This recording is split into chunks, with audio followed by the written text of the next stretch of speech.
Hello students, this is chapter number 1, class 7th, Science, Nutrition and Plants, lecture number 2.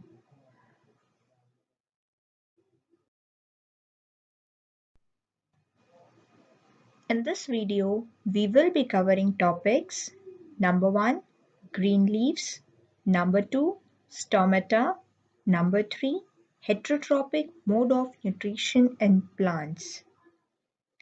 These topics are in continuation to the topics we did in lecture number 1 of the same chapter.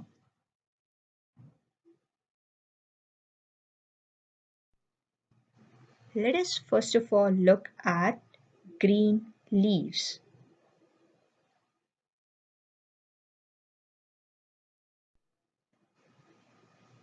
You all know green leaves are the food factories of plants.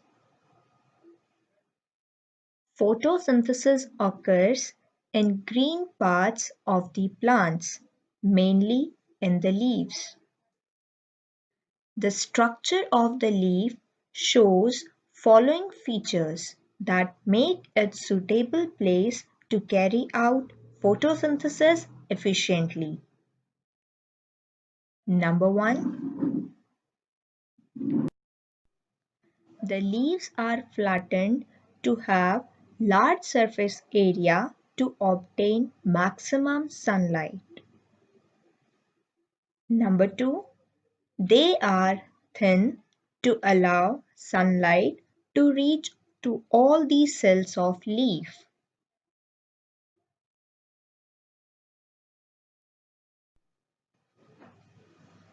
Number 3.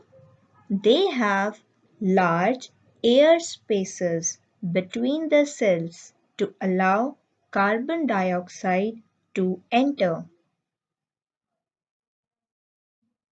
Number 4. Leaves have a network of xylem vessels that run through their veins. They supply water to all these cells for photosynthesis. Point number 5. Leaves have stomata through which carbon dioxide enters the leaves.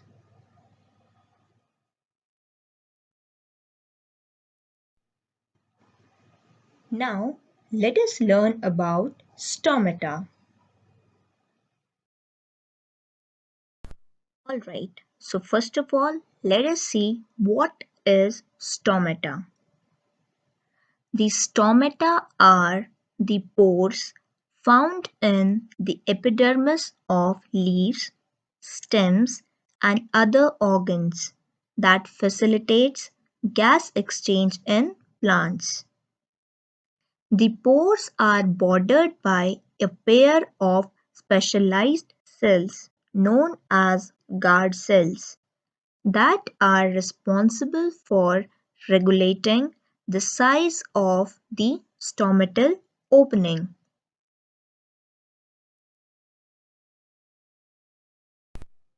Let us now learn the functioning, that is, opening and closing of stomata. The singular form of stomata is called stoma. Each stoma is guarded by two kidney-shaped guard cells.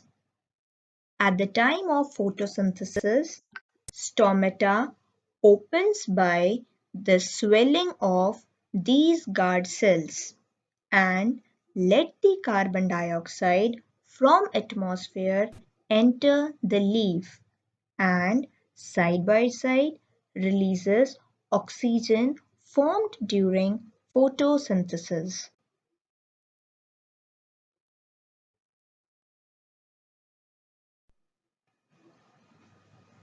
Through this diagram, you can have a look at opened stomata and the closed stomata.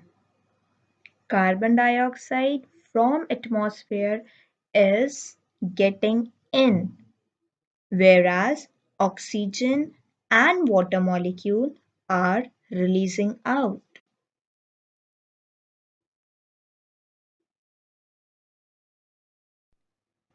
At night, when photosynthesis does not occur, stomata get closed by shrinking of guard cells, leaving a slit between them to expel carbon dioxide formed during respiration.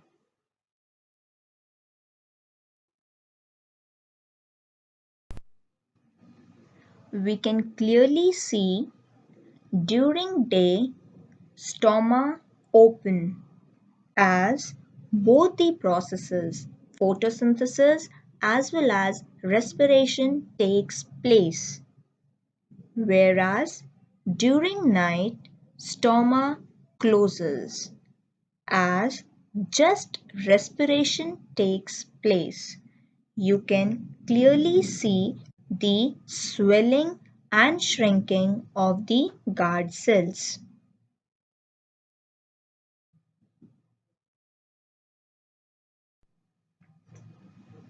Do you know algae?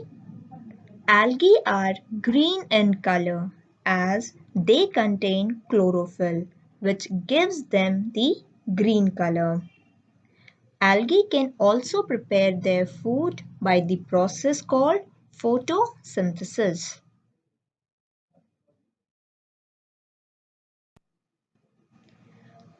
Let us now look at the heterotrophic mode of nutrition in plants.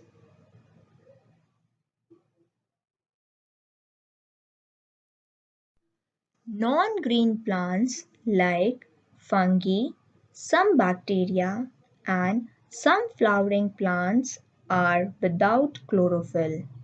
They cannot synthesize their food by photosynthesis. Like animals, they depend on green plants for their food.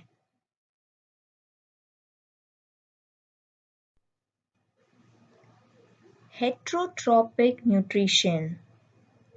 Heterotrophs are the organisms, be it plants or animals, which cannot manufacture their food and derive it from green plants or other animals. Their mode of nutrition is called heterotrophic nutrition.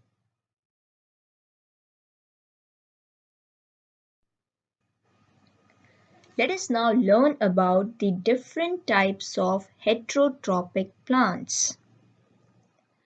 Based on the method of obtaining food, heterotrophic plants may be parasitic plants, saprophytes plants, symbiotic plants, insectivorous plants. Number 1. Parasitic plants. Non-green plants that obtain their food from some other green plants are called parasitic plants. The plant that provides food is called the host plant. The parasitic plants absorb food from the root or the stem of host plant. Types of parasitic plants. Based on the dependency of these plants on the host, they can be categorized into two. Number 1, total parasitic. They completely depend on the host plant for their food. Number 2, partial parasitic. They can synthesize their food but depend on the host plant for water and minerals.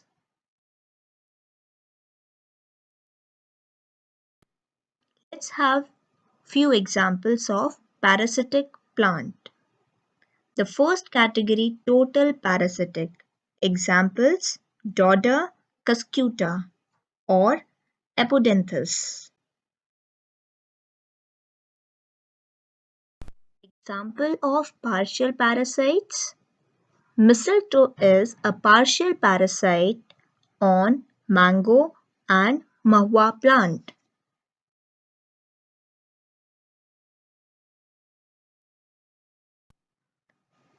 Number 2, saprophytes. The non-green plants which obtain their food from dead and decaying plants and animals are called saprophytes. They release digestive enzymes on the decaying matter or animal excreta. Excreta is the waste product which an organism throw out or get rid of their body.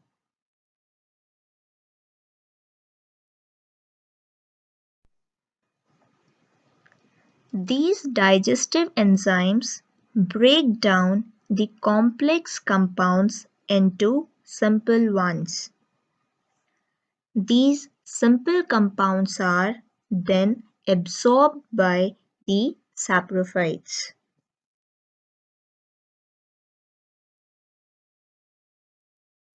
Few examples: fungi such as molds and mushrooms are the common saprophytes.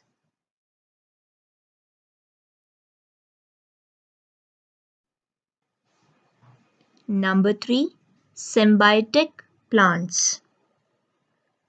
When two organisms live together and share shelter and nutrients, their association is called symbiosis or symbiotic relationship, and the organisms are called symbionts. They mutually help each other.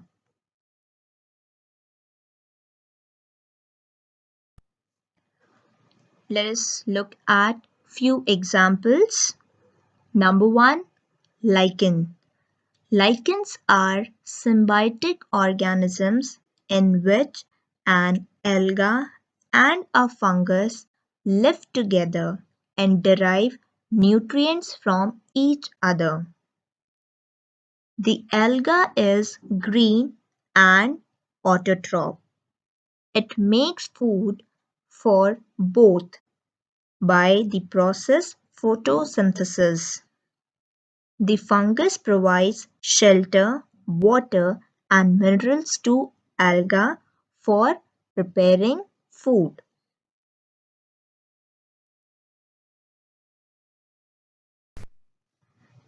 Example number 2, roots of leguminous plants.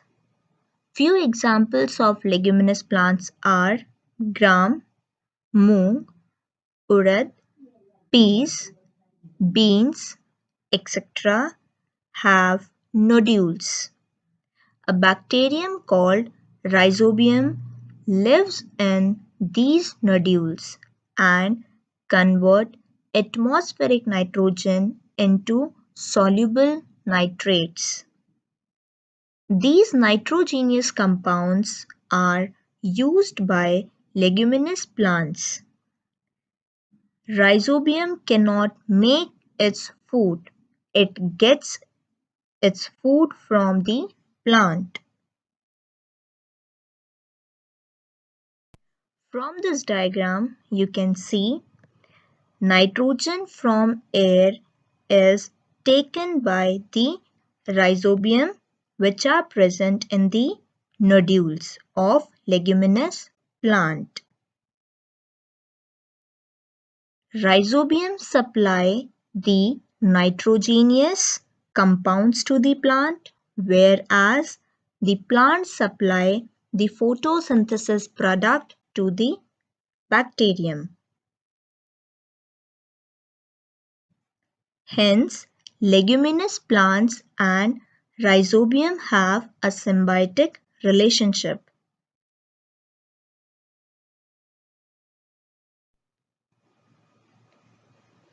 Point number 4, insectivorous plants.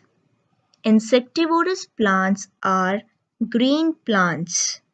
They can make their food by photosynthesis, but trap and digest insects to meet their nitrogen requirements. These plants grow in nitrogen deficient soil and have devices to trap insects. Few examples of insectivorous plants are: number 1, pitcher plant. The pitcher-like structure is the modified part of the leaf.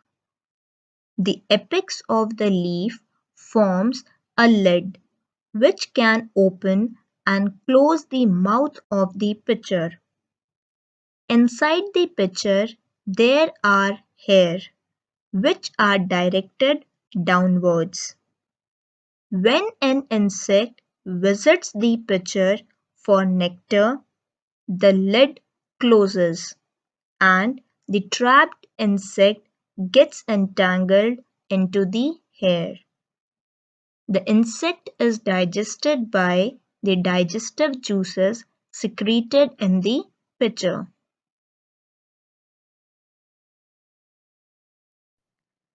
So this is the pitcher plant. You can see the shape as well as the lid at the top.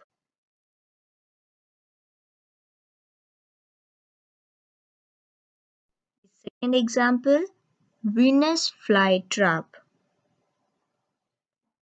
You can see clearly that these structure get closes when any fly gets trapped.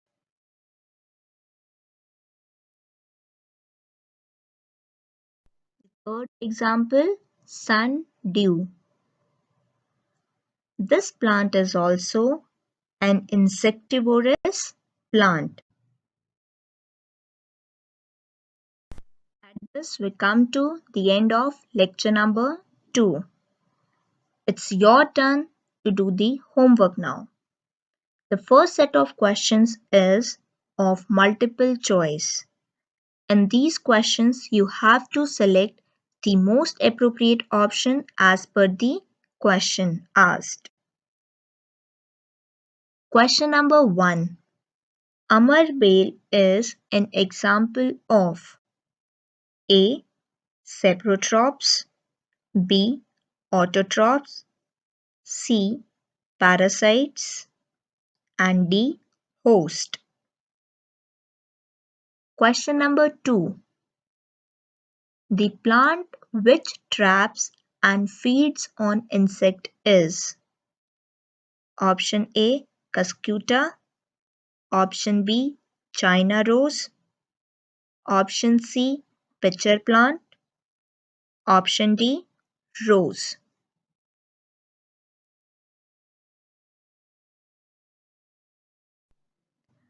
Question number 3. In lichens, dash and dash live in symbiotic association. Question number 4. During photosynthesis, plants take in dash and release dash. In question 3 and 4, 2 blanks are given in each of them. You have to choose the correct word. Question number 5. How is rhizobium important for leguminous plants? Question number 6. Name the following. Number 1. A parasitic plant with yellow, slender, and tubular stem. Number 2. A plant that has both autotrophic and heterotrophic mode of nutrition.